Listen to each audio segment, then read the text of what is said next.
Pai do Senhor, meus irmãos, Pai do Senhor, minhas irmãs, bom dia, boa tarde.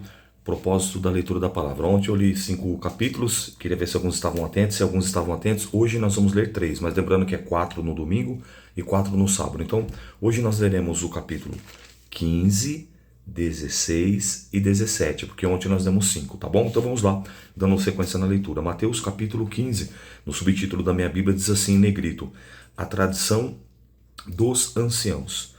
Então chegaram ao pé de Jesus uns escribas e fariseus de Jerusalém, dizendo: por que transgridem os teus discípulos a tradição dos anciãos? Pois não lavam as mãos quando comem pão. Ele, porém, respondendo, disse-lhes: por que transgredis vós também o mandamento de Deus pela vossa tradição? Porque Deus ordenou, dizendo: honra teu pai e a tua mãe, e quem maldisser o pai ou a mãe, morra de morte. Mas vós dizeis: qualquer que dizer ao pai ou à mãe, é oferta ao Senhor, ou o que poderias aproveitar de mim?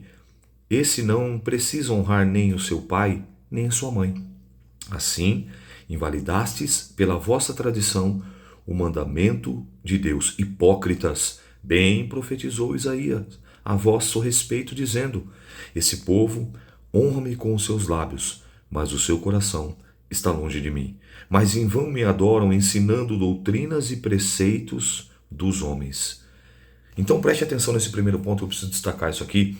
Existiam duas tradições, dois tipos de tradições. A oração oral, a tradição, desculpa, oral, né, que era aquela falada, recitada, e a tradição escrita. E aqui os fariseus estão se apegando pelo fato dos discípulos de Jesus comerem sem lavar as mãos. E aí Jesus repreende eles dizendo, né, que o mandamento lá é o quarto mandamento, mas que depois se torna o primeiro mandamento como promessa é honrar pai e mãe. E eles não honravam pai, maldiziam pai, maldiziam mãe, e estava tudo ok, tudo legal. Então Jesus aqui refuta. Então trazendo para os nossos dias de hoje, numa comparação rápida, é o que ele diz assim, ó, no versículo 8 e 9.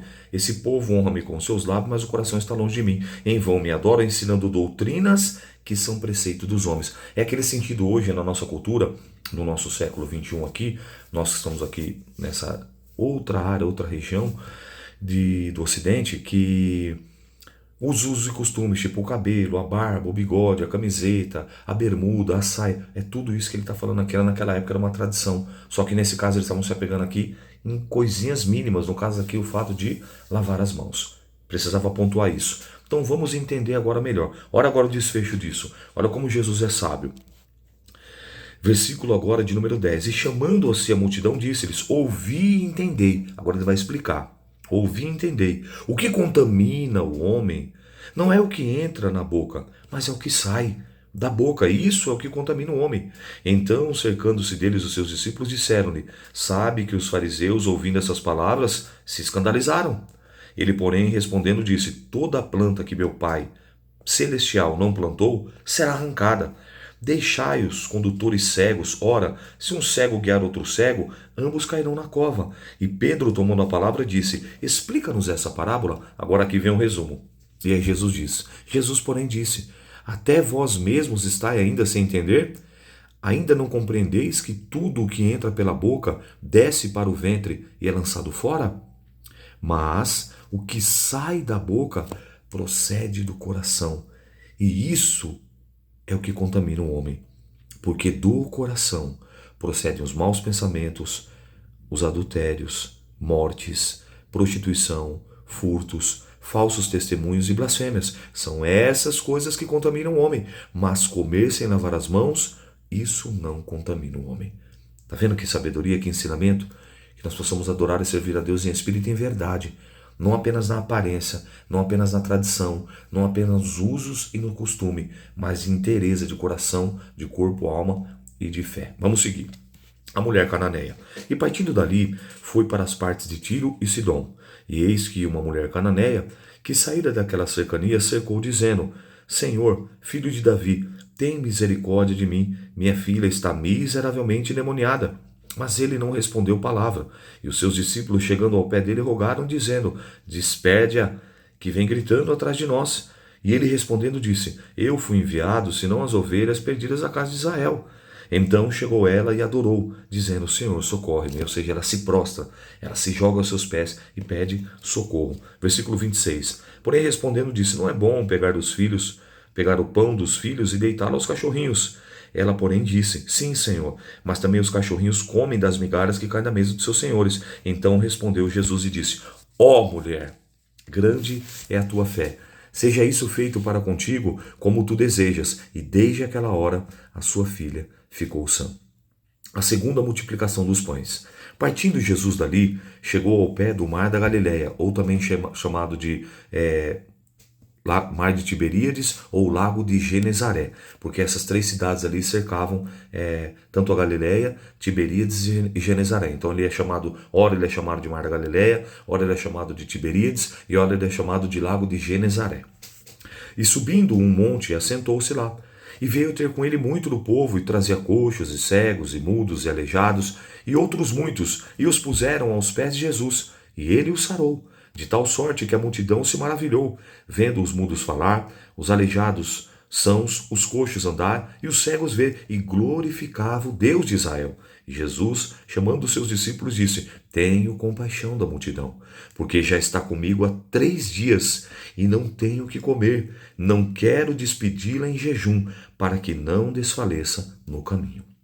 E os seus discípulos disseram: De onde nos viriam no deserto tantos pães para saciar tal multidão? E Jesus disse: Quantos pães tendes? E eles disseram: 7, e uns poucos peixinhos.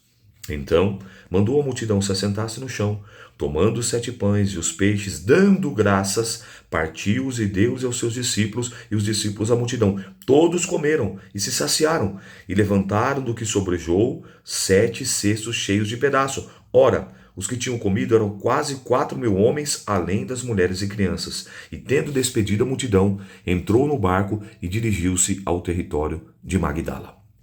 Capítulo 16.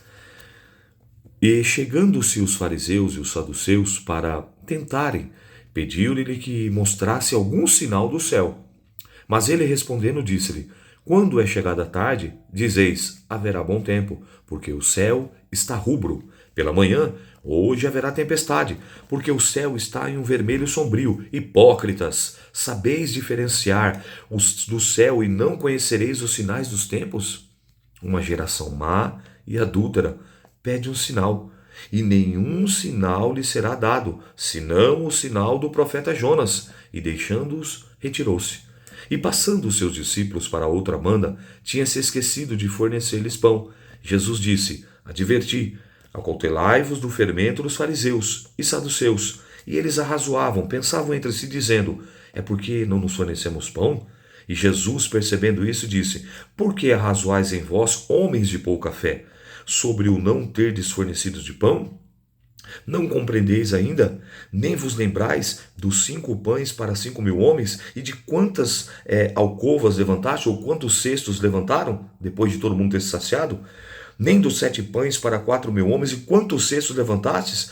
Como não compreendestes que não vos falei a respeito do pão, mas que vos guardais do fermento dos fariseus e dos saduceus?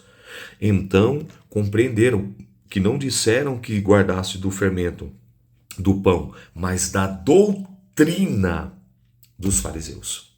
A confissão de Pedro. E chegando Jesus às partes de Cesareia e Filipe, interrogou seus discípulos dizendo: Quem dizem ser o Filho do Homem? E eles disseram: um João Batista, outros Elias, e outros Jeremias ou um dos profetas. E disse-lhe: E vós, para os discípulos agora, quem dizeis que eu sou? Simão Pedro respondeu e disse: Tu és o Cristo, o Filho do Deus vivo. E Jesus, respondendo, disse: Bem-aventurado és tu, Simão Bar-Jonas. Bar aqui no grego é filho, e Jonas também pode ser traduzido por João. Então, bem-aventurado és tu, Simão, filho de João, ou filho de Jonas, porque não tu revelou isso a carne nem o sangue, mas o meu Pai que estás no céu. Pois eu também te digo que tu és Pedro, e sobre essa pedra, pedra Jesus, eu edificarei a minha igreja, e as portas do inferno não prevalecerão contra ela. E eu te darei as chaves do reino, dos céus, e tudo o que ligares na terra será ligado nos céus.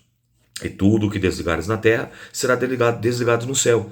Então mandou aos seus discípulos que a ninguém lhe dissesse que ele era o Cristo. Versículo 21. Desde então, começou Jesus a mostrar aos seus discípulos que convinha ir a Jerusalém e padecer muito dos anciãos, dos principais dos sacerdotes, dos escribas, e ser morto e ressuscitar ao terceiro dia. E Pedro, tomando-o à parte, começou a repreendê-lo, dizendo: Senhor, tem compaixão de ti, de modo nenhum te acontecerá isso. E Jesus voltou para ele e disse: Pedro, para trás de mim, Satanás, que me serves de escândalo, porque não compreendes as coisas que são de Deus, mas só as que são dos homens. Então disse Jesus aos seus discípulos: Se alguém quiser vir após mim, renuncie a si mesmo, tome sobre si a sua cruz e siga-me, porque aquele que quiser salvar a sua vida, perdê-la-á. E quem perder a sua vida por amor de mim, achá-la-á. Pois que proveita ao homem ganhar o mundo inteiro e perder a sua alma? Ou o que dará o homem em recompensa da sua alma? Porque o Filho do Homem virá na glória de seu Pai com seus anjos, e então dará a cada um segundo as suas obras. Em verdade vos digo que alguns há do que aqui estão que não provarão a morte até que vejam o Filho do Homem no seu reino. Vamos iniciar o terceiro e último capítulo, capítulo 17, a Transfiguração. 6 dias depois, tomou Jesus consigo Pedro, e Tiago e João, e seu irmão, e o conduziu, e partiram a um alto monte, e transfigurou-se diante dele, e o seu rosto resplandeceu como o sol, e os seus vestidos se tornaram brancos como a luz. E eis que lhes apareceram Moisés e Elias falando com ele, com Jesus. E Pedro, tomando a palavra, disse a Jesus: Senhor, é bom que estarmos aqui, e se querdes, façamos 3 tabernáculos, ou 3 tendas, uma para ti, uma para Moisés e outra para Elias. E estando ele ainda falando, eis que uma nuvem luminosa cobriu, e da nuvem saiu uma voz que dizia: Este é o meu amado Filho, em quem me comprazo, escutai-o. Eles ouvem a voz de Deus pela segunda vez. A primeira vez foi quando Jesus se batizou. E os discípulos, ouvindo isso, caíram sobre os seus ossos e tiveram grande medo. Aproximando Jesus, tocou e disse: Levantai-vos, não tenhas medo. E erguendo ele os olhos, ninguém vira, senão unicamente a Jesus. E descendo eles o monte, Jesus ordenou, dizendo: A ninguém conteis a visão, até que o Filho do Homem seja ressuscitado dos mortos. E os seus discípulos interrogaram, dizendo: Por que dizem então os escribas que é necessário que Elias venha primeiro? E Jesus respondendo e disse-lhes: Em verdade, Elias virá primeiro e restaurará todas as coisas. Mas vos digo que Elias já veio e não conheceram, mas fizeram tudo o que quiseram. Assim farão eles também aparecer o Filho do Homem. Então entenderam os discípulos que ele falara de João Batista, que viera no espírito de Elias. E quando chegaram à multidão, aproximou-lhe dele um homem, pondo-lhe-se de joelhos diante dele, dizendo: Senhor, tem misericórdia do meu filho, que é lunático e sofre muito, e muitas vezes cai no fogo, muitas vezes na água. E trouxe aos teus discípulos, e não puderam curá-lo. E Jesus respondeu e disse: Ó geração incrédula e perversa, até quando estarei eu convosco? Até quando sofrerei? Trazei-mo aqui. E repreendeu Jesus o demônio, e saiu dele naquela mesma hora, e o menino sarou. Então os discípulos se aproximaram de Jesus em particular, e disseram: Por quê? Não pudemos expulsá-lo? E Jesus disse: Por causa da vossa pouca fé. E porque em verdade vos digo que se tiverdes fé como um grão de mostarda, direis a esse monte: passa daqui para acolá, e há de passar. E nada vos será impossível. Repito, nada vos será impossível. Mas essa caça de demônio não se expulsa senão por oração, pela oração e pelo jejum. Ora, achando-se eles na Galiléia, disse Jesus: O Filho do Homem será entregue nas mãos dos homens, matá-lo-ão, e ao terceiro dia ressuscitará. E eles se entristeceram muito. Versículo 24. Chegando eles a Cafarnaum, aproximaram-se de Pedro e cobraram as dracmas. Ou seja, Pedro vai pagar o tributo agora. Veio cobrar o imposto. Mestre, não paga dracma? Eles perguntaram. Vosso mestre não paga? Disse ele: sim. E entrando em casa, Jesus lhe antecipou, dizendo, antes de Pedro falar: Simão, de quem cobram os reis da terra os tributos, ou o censo, dos seus filhos ou dos alheios? Disse-lhe Pedro: dos alheios. Disse-lhe Jesus: logo estão livres os filhos. Mas, para que não se escandalizemos, vai ao mar, lança o anzol, não a rede, tá? Lança o anzol, tira o primeiro peixe que subir, e abrindo-lhe a boca encontrará uma estáter. Toma e dá por mim e por ti. Essa foi a leitura desse final de semana. Nós chegamos agora o capítulo 17. Então, que você fique firme, que você não desanime. De repente você está meio atrasado, não tem problema, mas vamos, é apenas o começo. Estamos concluindo aqui a primeira semana, aí a partir de amanhã voltamos aos 3 capítulos de segunda a sexta, 4 no sábado, 4 no domingo. Fica firme, fica crente, persevera, porque a fé vem pelo ouvir e ouvir a palavra de Deus. Deus te abençoe, até amanhã, querendo Deus.